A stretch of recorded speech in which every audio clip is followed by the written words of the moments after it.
Alors le big data, donc c'est un pas de plus par rapport à la donnée, la data dont nous parlions tout à l'heure, en termes d'une des pièces maîtresses des cultures de l'information.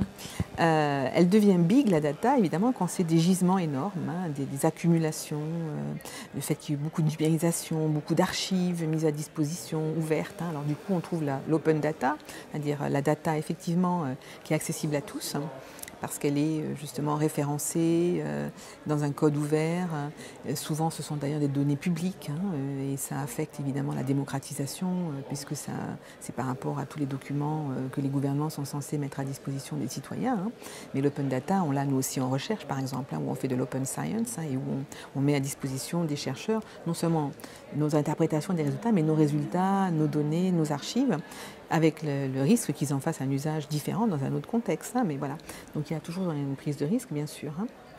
La big data, pardon, de plus en plus a été perçue comme une force de frappe commerciale, hein, puisque c'est l'utilisation des données de la vie privée de manière massive, de manière à interpréter ensuite les comportements des usagers et y adapter un certain nombre de techniques commerciales, de recommandations surtout.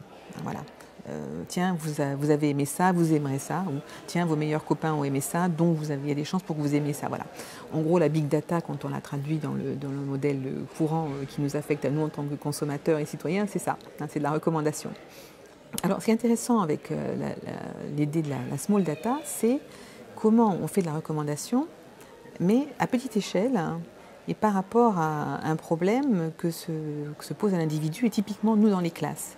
Donc moi, j'associe la small data au MOOC, c'est-à-dire à ces cours massivement ouverts en ligne qui nous permettent à nous, les enseignants ou aux personnes qui sont en train de faire avancer le MOOC, hein, de voir ce qu'on appelle en anglais les learning analytics, c'est-à-dire les données de l'apprentissage qui nous permettent de voir quand les étudiants accrochent, décrochent, aiment, n'aiment pas tel ou tel cours, ce qui est très souvent invisible dans l'atmosphère de la classe, hein, où on est pris dans une espèce de bouillonnement des élèves et où beaucoup de choses peuvent échapper à l'œil du maître.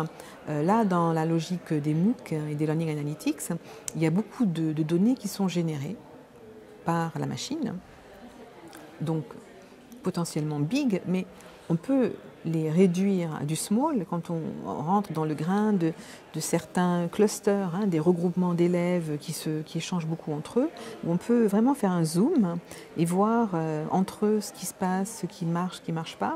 Et là, il y a une valeur ajoutée pour l'enseignant qui a accès à ces small data, c'est de les utiliser pour dire « oups, là, je dois revenir sur ce concept ou cette notion, elle n'a pas été comprise, il faut que je fasse une granule de cours supplémentaire ou que je mette une ressource supplémentaire à disposition ou que j'ajoute quelque chose dans l'évaluation pour m'assurer que c'est bien vu. Hein. Donc c'est quelque chose qui permet de travailler dans le grain.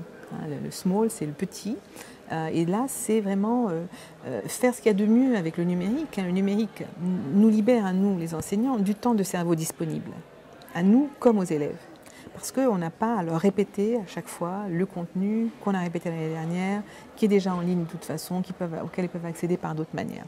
Donc nous, ce qui est intéressant pour nous dans la small data, c'est qu'elle nous permet de dire « Ok, j'ai tout ce temps qui s'est libéré, donc maintenant, qu'est-ce que j'en fais ?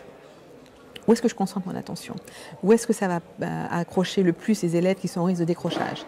Est-ce qu'aujourd'hui je fais un choix plutôt d'aller vers les élèves qui sont très bons, qui sont stimulants, mais en les incitant à récupérer les autres? Voilà, ça permet de stratégiser dans la classe ou dans la classe virtuelle aussi, hein, de manière à enseigner autrement.